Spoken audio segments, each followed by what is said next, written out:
I was in college at Iowa State, and I remember the first demonstration against the war, and we, from the fraternity, went by the ROTC and yelled at the demonstrators, the ROTC building, because we had a whole bunch of naval ROTC, okay. We had a large number of ROTC guys in our fraternity. And at that point at Iowa State, the people just drove by and threw eggs at them and things like that. We didn't bother to get any eggs. We just drove by and yelled at them, and that was there. Now, when I went to American University, it was 1967. There were permanent protests on campus, but the fraternity that I belonged to then was a very white, redneck, conservative fraternity. And so no one paid any attention to any of those people. Then after I graduated, I went back to get a transcript. This was 1969, was probably the fall of 69. I went back to get a transcript, and there was a demonstration going on at the campus, and it quickly escalated into tear gas, rock throwing stuff, and I got gassed just because I was there to get a transcript from the registrar's office, and it really it went downhill very fast. One kid went to go offer a flower to one of the cops, and they grabbed him, and then people threw rocks, and then the cops shot tear gas, and then they all went to the I think it was called the Life Center. It was the generic chapel on campus, and then the cops charged the campus and just started whomping on people, beating up on people. And then there was another demonstration at GW, George Washington University, that I don't know how I got caught in the middle of that. I was downtown for something, and it just got so polarized, and things escalated, and you were so aware of it in DC because there were these huge demonstrations. These were all little ones in the beginning, but then there were the huge demonstrations. Massive marches on DC. And, Hundreds of thousands of people. And the last one we went to is when they invaded Cambodia. So we packed some beer, went down to the demonstration, and who was the guy that came out? Allen Ginsberg. Allen Ginsberg came out, wanted everybody to chant, and that way we would lift the White House off the ground and convince Nixon that he had to quit the war. Which is when we decided we were no longer involved. Yeah, it was that was the end of our involvement. So I said, well, let's go take a dip in the reflecting pool. You know, there won't be. It's a really hot day, and we went down there, and the reflecting pool was full of naked people. So we went to the Bureau of Indian Affairs and swam in there. Kept our clothes on and swam in there. We really did. But that was pretty much. Then there was another protest to take over the streets. Well, why don't we we just preface the whole thing? We were obviously not on the side of this war. We had strong feelings about it, and they unfortunately became true. Well, except that, and I'll talk about what this. What did McNamara say? Yeah, that was McNamara. That was he made a mistake. He made a mistake. But at the end of this, I'll give you my feelings on how the media turned the war around, a war we were winning, and that this has been also verified by people we knew in the State Department at that time. And there's various things, but that's the last time there was a big march to shut down D.C., and we were out on the street that we lived on in Georgetown, and it was just kids just out to have a good time, and they had no idea what they were talking about, and sort of like the occupiers. And first thing, they came home and they let their hair grow really long, and they smoked a lot of dope, and they grew beards, and but they were still. I mean, they would let you know they were Vietnam vets, but It was shameful. well, but I never saw anybody out and out abuse them. No, I mean, you only saw what you saw on TV, news reports. But some of them had trouble readjusting. Yeah. Well, The only one, we're talking about the ones we knew. yeah. The ones we knew had a lot of trouble readjusting, mostly because they spent most of the war stoned. And that really is the truth. And from what I understand, a lot of our soldiers did. Well, actually, there's a friend of ours, Terry Jones, that we see every week, who seems. Well, I mean, he was an alcoholic, but he probably was an alcoholic before he went in. Okay. Yeah, just, You could get caught up in the camaraderie, and the drama. the drama. That's very A good. lot of drama. You would get caught up in the drama of the being part of something of a huge.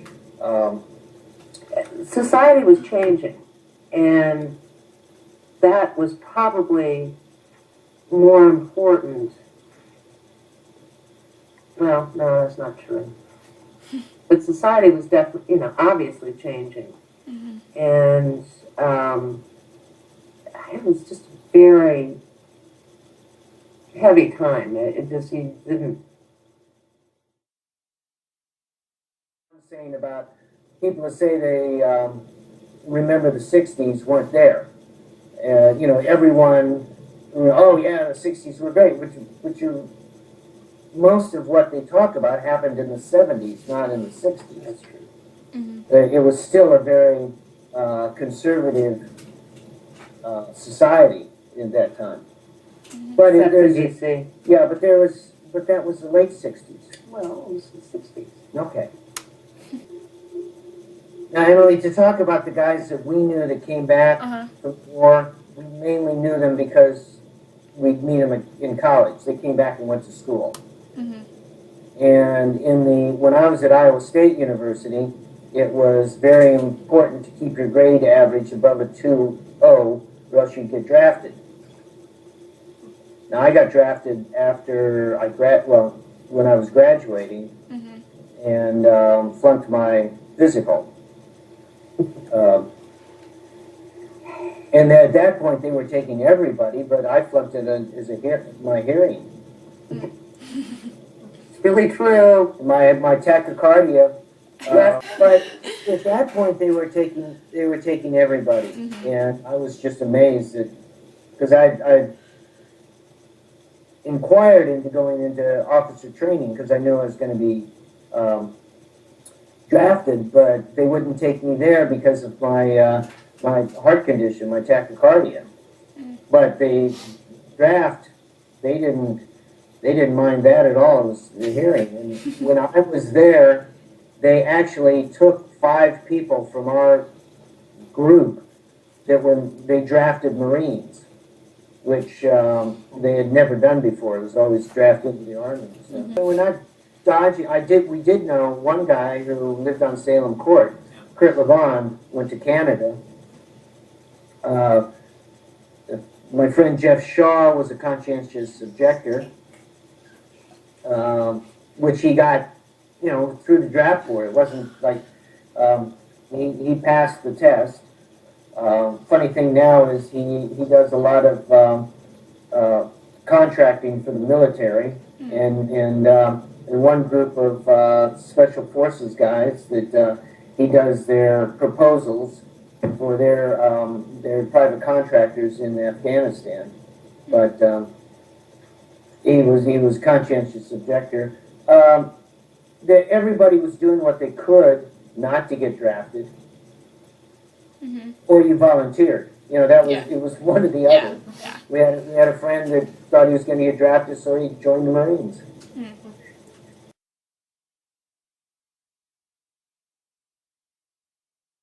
Well, they would have the daily, how many people died that day and how many Viet Cong were killed that day. Mhm. The body count was something.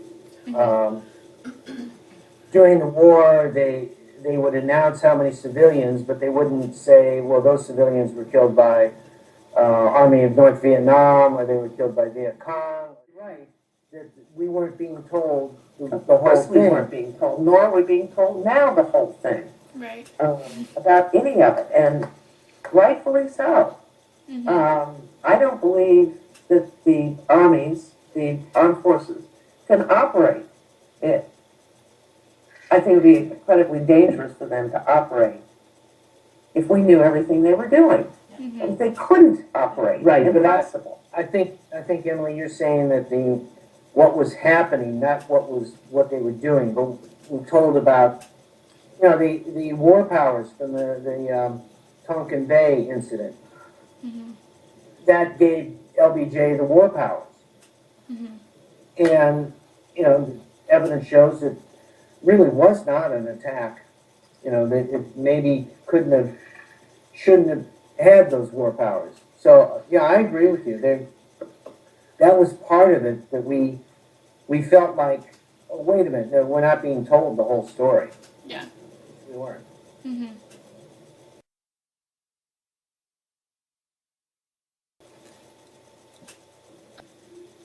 There was a period where we didn't talk about it and didn't. It was stunning to see the departure from the embassy.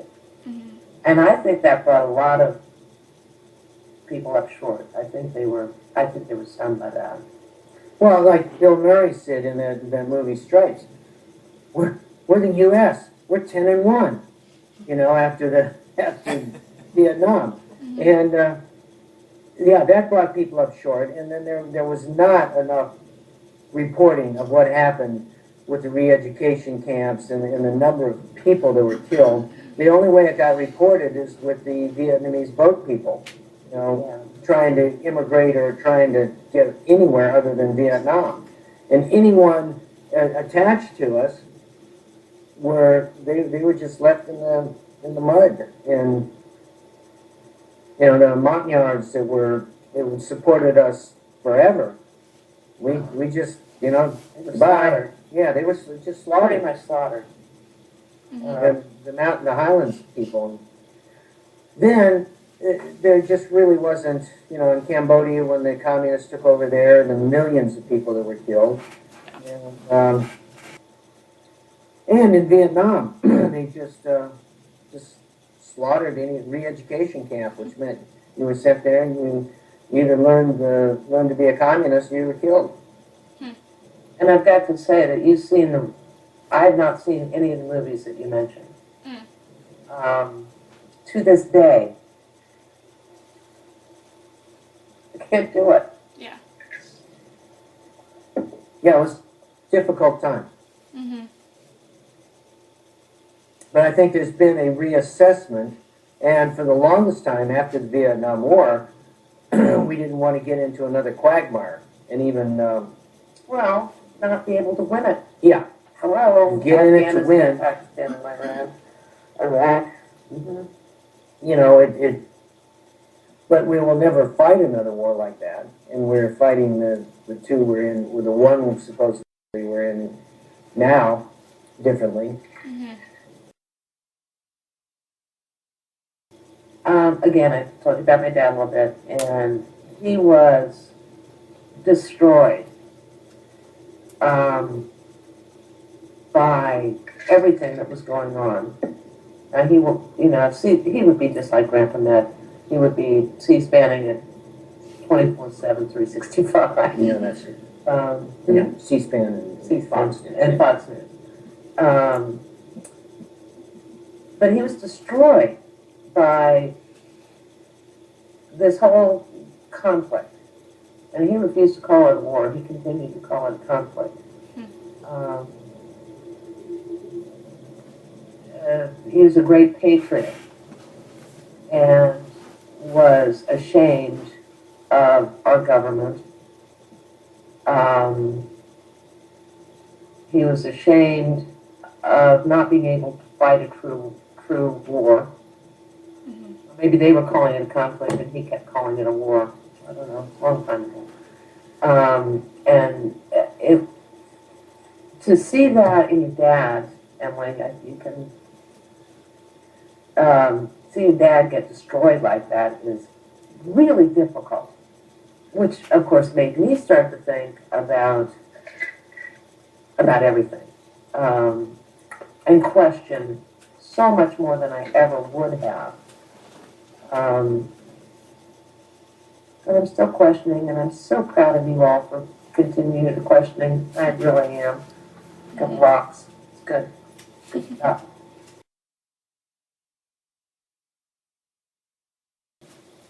You know, it was portrayed that the 60s, the hippies were a made-up name in 1968, hippies and yippies. But that was, then people say, oh yeah, well I'm a hippie because the Summer of Love in 68. Because my hair's long, that makes me hippie. I mean, you could put that moniker on everyone. And anybody called me a hippie, I said, no, no. It was, the summer of '68 in Haight-Ashbury, and it ruined a perfectly good neighborhood. Yeah, it did. And what was that movie? Remember? Down in San Francisco in 68. Nine. Summer of '69, sorry. And sex, drugs, and rock and roll is absolutely the name of the game. And it ruined a perfectly good neighborhood. Well, it ruined a beautiful park. However, So there's, the public perception and the reality is there's a big gap. It was a really tough time because, again, as Randy and I were talking last night, both of us had a really strong moral ethic and a really strong work ethic. So we didn't fit with kind of our surroundings as well as some of our other friends did. And that's when we decided to get out of town. That's when we decided to spend the weekends up in the country and leave it for other people.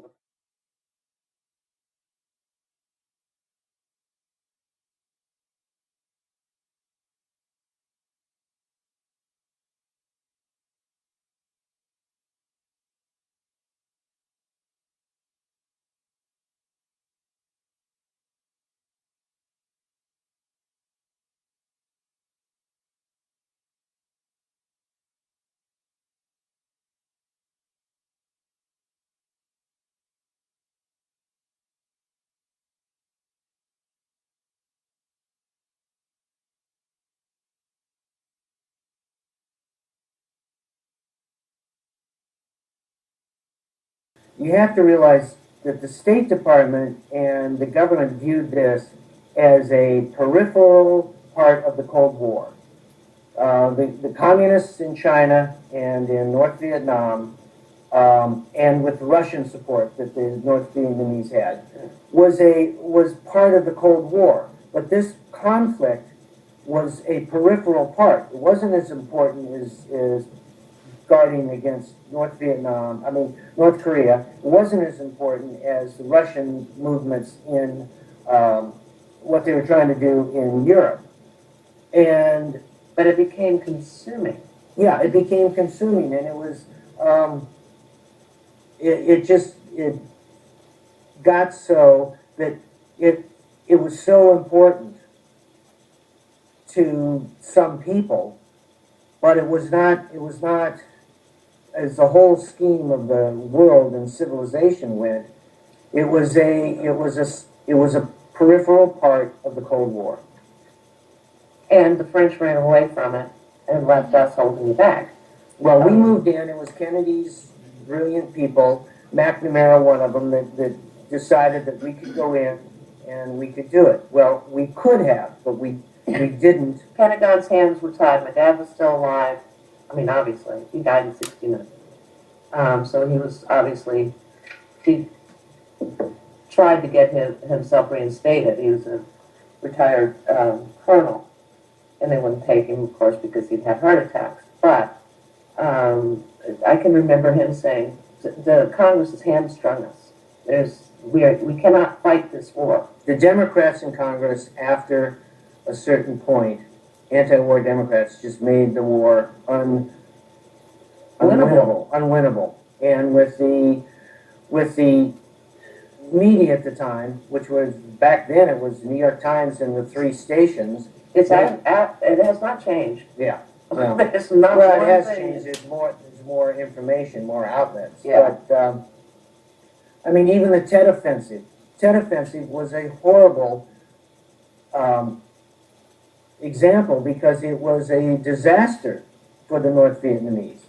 They lost thousands and thousands, but they got to get on the grounds of the American embassy, which made everyone think that they had made, you know, some sort of victory. It was a disaster for them. But it's just the way things get portrayed. And see, at that point, it was, well, that was 68 when Nixon was elected. And he actually was the one that, you know, Didn't kind of started. LBJ rampant? Yeah, the LBJ and escalation. McNamara worked together Yeah. on this, yeah. So that, you know,